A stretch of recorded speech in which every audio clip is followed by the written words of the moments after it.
YouTube, Quinn Wade coming to y'all with that NBA trade news of the Suns trading a unprotected 2031 first rounder to the Jazz for three first round picks. I think this is a good trade for the Suns. I think it makes sense for both teams because the Suns will acquire the least favorable first round picks between the Cavaliers and the Minnesota Timberwolves in 2025, and the other pick will be the least favorable pick between the Cleveland Cavaliers and the Wolves in Jazz in 2027. And then that third first round pick that they're trying to get from the Jazz, it would be the least favorable selection between the Cavaliers and the Wolves and the Jazz in 2029. So the Suns have tripled their available first round picks to trade, while the Jazz are consolidating their surplus picks for a higher variant selection in a 2031 via Phoenix, basically what they just traded for. So the Suns can now make multiple trades rather than just one with their first round picks in 2031. The Suns have been aggressive on the trade market and have been linked with interest into inquiring Jimmy Butler, as we know that he's on a trade block. He's not happy with Miami. He listed Phoenix as a team that he would like to go to. Obviously, Jimmy can opt out to be a free agent or opt in to not be a free agent and make $52 million next year, which makes sense either way because you gotta leverage yourself into the best situation possible, even if you're a free agent or not. And Pat Riley told him the same thing. Like, it makes sense for you. It just don't make sense for us to do a move and rush to do a move that doesn't put us in a good situation now or in the future, which always made sense because that's the purpose of trades. But this really does make a lot of sense to have more assets and have more flexibility is what the Suns been trying to do. They put themselves in a tough situation trading for Kevin Durant and also Bradley Beal. You knew that was kind of a mediocre type move that wasn't going to really lead them to a championship team, especially with the teams that's already built before they even made that move for Bradley Beal. I knew that they had to do something because when you have a guy like Kevin Durant that's older than Devin Booker, they're not in the same timeline, and you're trying to find a way to stay competitive. You're trying to find a way to get the best player available, which they felt like Kevin Durant was, and that's why they traded for him. Didn't really go their way still. Like, they got swept last year and they got beat by Denver the year before. They're not even a playoff team right now of me recording this video. So it's not really going the way that they thought that it would go. They are older, and Kevin Durant been injury prone. Bradley Beal has been having minor injuries here and there, but he still isn't a dominant player. He's just a great player. He's not a superstar and never really has been, even in Washington. He averaged 30. He was good, but somebody had to take those opportunities. Somebody had to take those shots, and he made the best of it. But I respect Kevin Durant. I respect Bradley Beal. I respect Devin Booker. They're not the duo that you would want to build around because none of them are great game-changing defenders or the greatest leader. I mean, Chris Paul was that leader on that Phoenix Suns team when Devin Booker was there, and he also demanded them to be better and made them better. And Kevin Durant is just not that type of leader. He's just a hooper that enjoys and loves the game and does whatever he can to play his style of basketball. Either you fit with him or you don't. He's still gonna go out there and compete.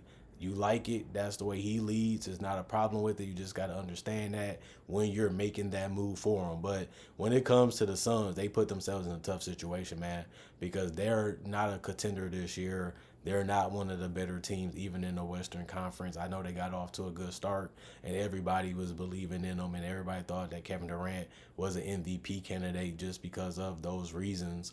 But I don't know, man. I never liked this team ever since they traded for KD. He was just out of their timeline, out of what they were trying to do, and they had to trade a lot of their young pieces to get them down there. Now they kind of stuck because Kevin Durant can become a free agent and leave them for nothing.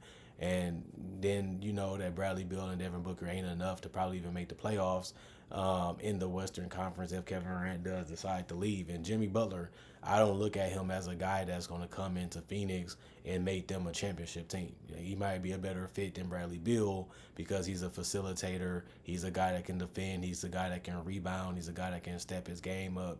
But he's still not that much better than Bradley Beal in my personal opinion, and they're also around the same age. It's just you trying to get somebody just to get somebody, to me, is what the Suns are trying to do, even when they got Bradley Beal. So I'm not loving the Suns' decision making. I'm not loving what the direction they're going in. I know they're still trying to find a way to put themselves in a win now mode, and that's the mentality that they have. They're just forcing it a little bit too much for my liking.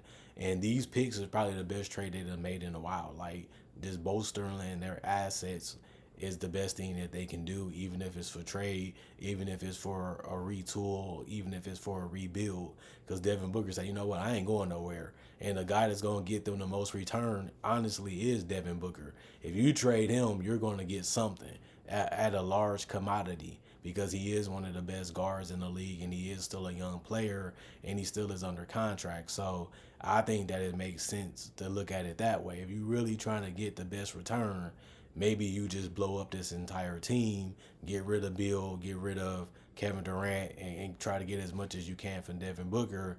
Then you have a good chance of getting a superstar or two in the draft. And if you don't get them, you'll be able to trade for them, because you'll have more assets to make a superstar trade like they did for Chris Paul or Kevin Durant and Bradley Beal. Like, I don't consider Bradley Beal a superstar. I consider him more of an all-star.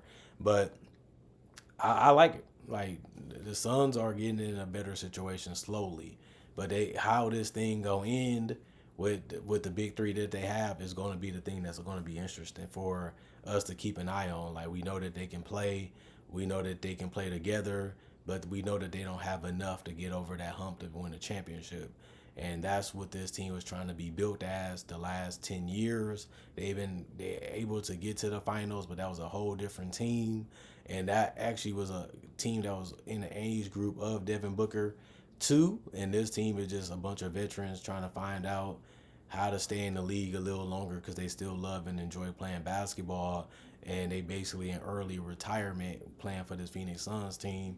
And that's just my perspective on this roster, because it makes sense if you just try and chase a playoff spot and say, well, we just see what happens. Let's just make the playoffs, have the best roster that we can have, try to fit this roster better as the season goes on. And what they did in free agency was getting Tyus Jones and Grayson Allen and those guys, the shooters and the floor spacers and the guys that can make plays to make things faster and make things more easier for this roster.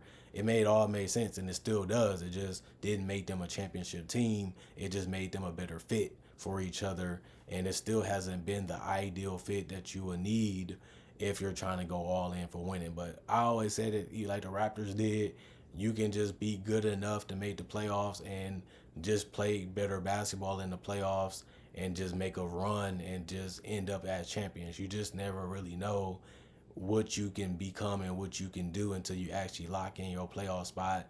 Guys can get injured. Y'all can play better. Y'all can just have a good matchup each and every round. We done seen some teams made the playoffs that we thought was good and we respected, and they made a run and won a championship. I don't think the Suns is going to do it. And I can be wrong, standing here today saying that, or sitting here saying that today, but they could do that where, Kevin Durant get hot, Devin Booker get hot. These guys can't guard them. These guys can't stop them. And next thing you know, they piling up points and they just killing the defensive teams too, because they making tough, difficult shots and getting to the free throw line a bunch. And boom, everything works out just like they thought it would this off season. And I think that Bradley Beal can do a little bit more than Jimmy Butler. I know Jimmy Butler probably the better player, but I think Bradley Beal does a little bit more because he's more unselfish. He's not the egotistical or the egomaniac that a person like Jimmy Butler is. He wants things to go his way. He can hurt you by leaving early. He can hurt you by, not liking the direction or not liking the teammates, and then he can want out again, or he can feel like he can just leave you high and dry, and then you don't keep the asset or you don't get enough in return, because you know what, Pat Riley going through the same thing with him now, since you know that about him because what he did in Philly and what he did in Minnesota and what he did in Chicago, you should be more cautious for making a move like that when it's not even putting you at the top of the West. If they trade for Jimmy Butler, I don't think they get that much better because he's not really making Miami that much better playing for them. Now, he might fit a little bit better in Phoenix than he do in Miami, but that don't mean he's going to take them to another level because Jimmy Butler hasn't even played like an all-star a lot this year. He's been having mediocre to bad games, especially these last couple months. And he's looking like he's a little bit washed to some people. That's what people are saying. Like, do you even want a 35-year-old Jimmy Butler? And he's been injured a lot even this year. And then you got to look at it. You getting older next year too, and we got to pay you $52 million to possibly not be there for a while and not be playing your best. And you might try to just go that all-out Herculean effort role that he does before. Can he still be playoff Jimmy? He showed it. But this is years later, and this is a different Jimmy Butler because his role on this team, Phoenix wise, would be different than it was in Miami. When he was in Miami, he was a him. His goal was to be a him. His goal was to be paid like a him. In Phoenix, Kevin Durant and Devin Booker are not gonna let that happen. You can play some good games, you can be a great contributor, but this is gonna be mostly based off us scoring the ball and playing our style of the ball, and you have to fit in with us instead of us building around you. Because if you want that, you could just stay in Miami because they already doing that. Now they seeing that you ain't the same. Now they seeing that you ain't that as focused. Let's start going in more of a Tyler Hero, Khalil Ware-Bam, and Duncan Robinson type of game. Well, it makes sense because if you're not going to play your hardest or do your best, and you already said that in the press conference, I'm going to look at that too if I'm Phoenix. What happened if he don't like to fit here? What happened if he doesn't go about it the same way here? Well, if that's the case, then it don't really make sense to trade for a guy if you got to do all that thinking about it. Now. If you think he can improve the roster and change it for the better, you make that trade like this. But the fact that they got to think about it and weigh their options means that they have a better option or they feel like that he's not worth going all in for. I think it makes sense. Like, is he really that much better than Bradley Beal? Is he going to be that much of a difference maker compared to Bradley Beal? I don't see it. Not at 35, and not how he's been playing this season and how he played last season. I just don't see it, and I just don't think $52 million is a good idea to do, even though there's only one more year, so it ain't that bad. But it's like, are you really going to win regardless? Like, you really putting all your apples with some rotten ones just for them to be rotten too, and that's a bad look for what you're trying to do. If you're the Phoenix Suns, like they already made a bad move going for Kevin Durant, who's in his mid-30s, and he's only getting older too. And then same with Bradley Beal, they literally were just making moves just to make them try, and then trying to figure out how to make them make sense at the same time. And that was an old saying: let's just get the superstar and figure out everything else later. It's harder to do that when they're older. It makes sense if it's Devin Booker. Don't make much sense if it's Kevin Durant or Bradley Beal at this point, especially when they show that they can't be the hymns like they used to be, especially because Kevin Durant ruptured his Achilles and never really been the same defensively or offensively since then. And he's already changing his game a little bit to fit with Devin Booker and his team, and so has Bradley Beal accepting a role off the bench, which he has never really done. So I don't really know, man. The Suns, the trade for the picks makes sense. The trade for Jimmy Butler don't make as much sense. And them being a championship contender ain't reality anymore this year. And you can probably say maybe the first year that it made sense just based off hype, but it hasn't really made sense ever since then. And this is 3 years later. And they have been in a worse situation than they was 2 years ago. And they have changed their talent and changed their roster to fit better than they did last year. And they still having trouble of staying healthy and winning games. So the Suns, they're in a tough situation, but they still got their future a little bright with these new picks that they get.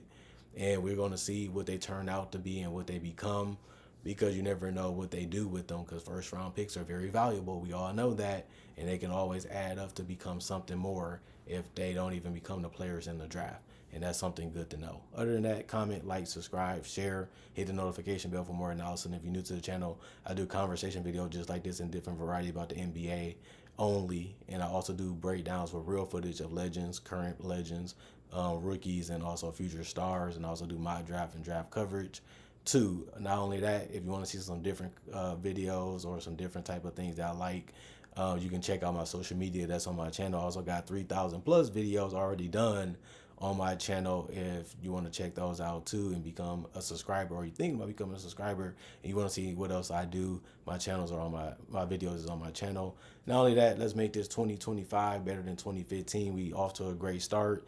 I want to continue to make the content. I need you guys to continue liking, sharing, and watching, like my fans have already done. And I need y'all to continue to do that each and every day to the best of y'all ability. More support, more love, more consistency is all I can offer. And if y'all love the type of content, that's all I want y'all to offer back. That's the 50/50 why this channel has been so popular and been so good the last couple years, including a decade ago.